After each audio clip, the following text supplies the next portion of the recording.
على إثر قيام عناصر أمن دائرة جمعة التابعة لأمن ولاية المغير بتكثيف عمليات المراقبة والتفتيش للمركبات عبر الطرقات، تم توقيف شاحنة من نوع رونو في قيادتها شخص في العقد الرابع من العمر.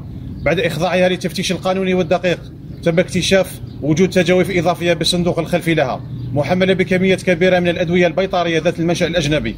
قدرت هذه الأدوية ب 6533 وحدة أو قارورة، وكذلك 133 حقنة من مختلف الأنواع وبلد المنشأ. قدرت قيمة هذه المحجوزات بمليار و445 مليون سنتيم.